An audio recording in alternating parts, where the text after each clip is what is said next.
Okay, am I? Oh, I'm on. So, here's another video. Um, what a horrible start to this. I'm trying to write this second book about mistakes people make in valuation, and I start with the whole financial crisis, like I told you. I think if you watched another video, one of the things that I find a little irritating is this comment. So let's see if I can find it. You can kind of see some of the mistakes I go through, and I'm gonna, in another video, we'll describe exactly how to upload the data into Excel and all this. And one of this thing is that you just didn't make the models were supposedly so complicated, and some people said, I think I've already said this in another one, but I found this quote.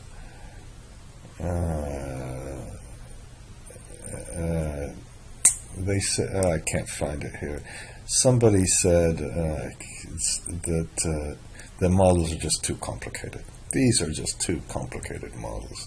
And the risk analysis is too complicated. Here's another wonderful quote, on I talk about this mathematical analysis, and Moody's did not have access to individual loan files, and it didn't even communicate with borrowers or try to verify the information on the loan applications. Instead, they said they just did statistical analysis.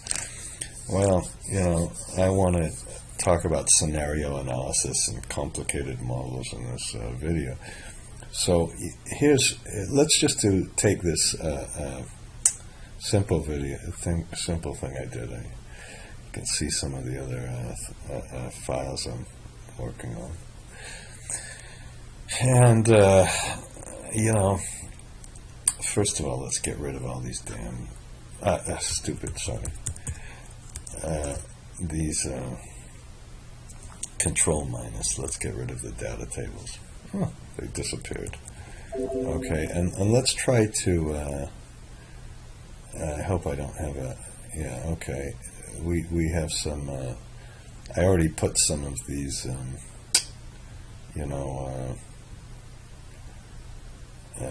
spinning boxes here. What in the heck's this one? Looks like we have an extra one here.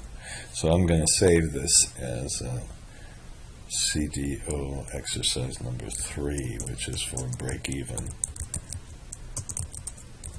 Perhaps I should have done this. So what we're going to do is do a break-even analysis. Just let's make a goal seek, and let's look at how much the probability of default has to be. Right now, look at this. If we have a loss given default of only 14, we don't have it, but there's looks like a break-even analysis here that we could do to see where it gets to be break-even. It looks like I changed the loans to equity to 5, so we can put 20% capital and see what happens if we change this. So for each of these little spinning boxes, we're going to make a goal seek macro, and hopefully in this goal seek macro, the first thing will be very easy. The little bit trickier thing with the goal seek, we'll attach these to here. I'm just giving you the kind of answer, and we can look at all of these kind of different variables. Okay, now the first thing I'm just going to copy. Let's look at, we'll make a sensitivity analysis on this. Now when you do this, we better change this to number 3, so we don't have to go in and change this. And then I don't know if I still have this one. We'll do the same thing here and change this from number 8 to number 14. Okay, and let's just put 7 to start with. I hope I have this right. Let's just make sure we do this correctly. That didn't work. I need to make it go from 0 to 1,000 instead. And we'll take this one and divide it by 1,000 instead. So this could be 350, I think. Oops, 35, excuse me. And I suppose we should do the same thing here. Okay, so you have these two-stage spinner boxes. Okay, this is 770, is that right? And remember, we put this divided by 1,000. Okay, so we can now increment by 1. Okay, and the years of high default we don't have. Let's put another one here for the delayed recoveries. Maybe this time I'll copy this one. Ah, shoot, and I waste so much time on these things. Now, do you remember, if you're fancy in Excel, here, my son told me this. He said that his friend said he was really good in Excel. Now, the first thing my son did then is he said, oh, he looked at the menu and there was no developer tab. And he said, oh, of course you're good in Excel. But, if there's no developer tab, you're not a real fancy, are you? So, how do I do this? Whoops. This was, we want to change this one to number 9 instead of this one. So we can see what happens if we change any of this.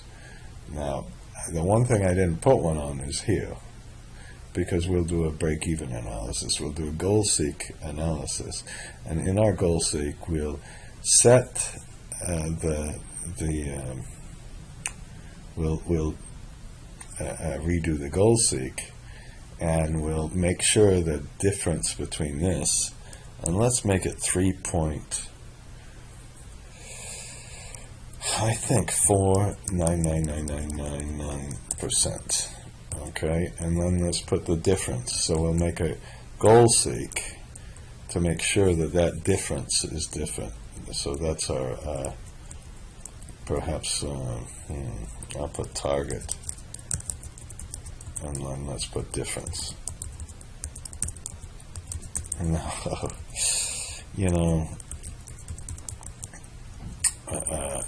we should always name these ranges. I'm going to press Shift Control F3. I have a real problem. I told you before my laptop was stolen. Heidi, she sent me these emails, and she said, try to make these a little more interesting. I don't know if I'm just going too slowly right now. But what we're going to do is make a goal seek, and now I have this one has a range name, okay? And we'll make a goal seek setting this difference to 0 by changing the initial probability of default. So I think we can press Shift Control F3 here as well, as long as it's in the adjacent column, we're okay. And then we go to this one and it says it's initial _ PD. So we have difference and initial PD. That's all we really need. I'm doing something really bad by moving this up here, I suppose, because that we can't see what the range name is. Now let's just make a goal seek. But of course, before we make a goal seek, let's set the, I can't call this a video, but we call this a macro. And we can just, I don't know why, you can name it goal seek. Some things you should be really careful when you name the macros that you don't name this. And then let's just go to, of course, the data tab and go to goal seek and set the difference to 0 by changing the probability of default. And we press OK.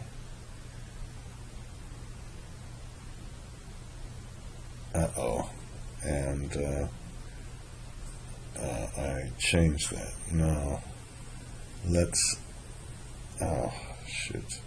let's change the loss given default. So, whoops, let's put it higher. There, we finally get this. So now if we rerun this macro, let's go to the developer and rerun the macro. Yes, macros, and run this. Of course we won't do it like this. Then we say, okay, that's the break-even probability of default that we need. All right, so far so good. Not so hard, is it? Okay, and the only problem is, we just saw this. If you put 10%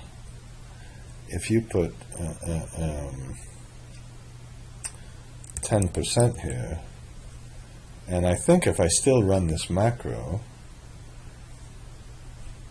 all right, let's just run this. It doesn't change it. So in the goal seek, why don't we make the initial one like 50%? I mean, if I'm going to try 100%. This might not work.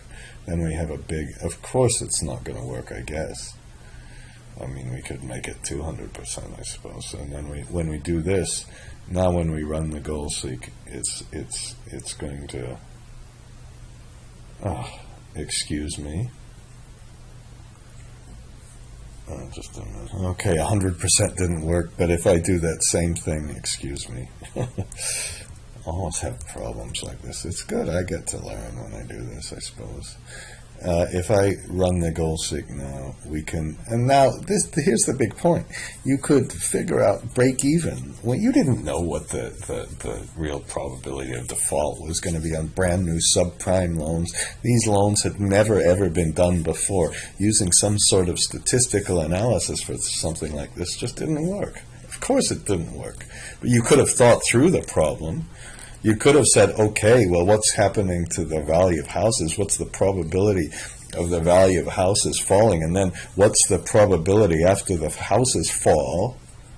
What's the probability that people are going to make payments when these famous subprime loans had a sudden big increase in the interest rate? And when you had them called stated loans and ninja loans and all that, there's no chance. Once the value of the house went down, the probability of default might have been 100%. Or, well, not 100%, but a high one, of course. So now let's modify this macro. I suppose we could go here. And the first thing is, let's just do what we just did. So we better, oops. We made a video. That's the crime of the crime that I copied this. Now this is called difference, I think. And we just have to be good at remembering. Some people are all fancy and say, okay, I'm just gonna copy this, and then once I do that, I can just paste it to here, right? All these young people are very good at this. Okay, and then we put the range here. Okay, and let's start this off at the right level. And how about we'll put 90%? I assume, whoops. We better put 0.9 here. I didn't know that. Learned another thing today. Okay, hopefully this won't make the thing blow up. Now, once we put this in, let's say, okay, let's see what kind of probability of default we need if we do this one. So we just assign this to the goal seek, and if we increase this, oh shit, sorry, what did it not like? Difference, of course. You know, as I get old, I notice that that's one of the things I do. I just can't spell the damn things in the thing. Look how scared I was of this. So if we have a higher subprime interest rate, we could afford a lower default. But of course, you know, they tried to give these subprime rates, rightfully so, that were low enough. If you charge all the poor people such a high rate, and then they pay their bills, but the neighbors don't, it becomes an impossible product if you have to charge people such a high rate. That's just not realistic. So we could put these high rates in and notice that, and then we can say, well, what happens if we have more or less years of default? We can do the same kind of thing and just do a break-even analysis with the goal seek and put that one in. Okay, I don't know if I should put a different page in for goal seeks and break-even, but you know, it's just, this was the very first macro I ever made. I remember I was sitting on my couch and so afraid. I was teaching a class I had no business teaching. God, it was horrible. And you know, the one thing I said, oh, can we make a macro out of this goal seek? It's still the only real, it's probably the best macro you can make almost. So we're just now putting these in, okay, and this is kind of boring putting them all in, isn't it? So if we have a longer delay, we can, whoops, now that, there's something wrong there, isn't there? Shorter delay, oh yeah, a shorter delay, we can afford a longer thing. And finally, this, you needed the AAA. You needed the AAA. People who said, oh, this is so complicated, all these people on the television who would get up there and talk about these fancy things, oh, it's too complicated for the lay person to understand. Well, these interest rates, if these interest rates were high, we need a much higher default rate. Well, I mean, the break, it should be the other way around. Let's just make sure. So I got myself confused. I'm going to leave it. But that's the thing. So we can use this, and I think that's enough. That video wasn't so long, was it? How long was it? 16 minutes. But we did some goal seeks, some range names, some other stuff. Okay.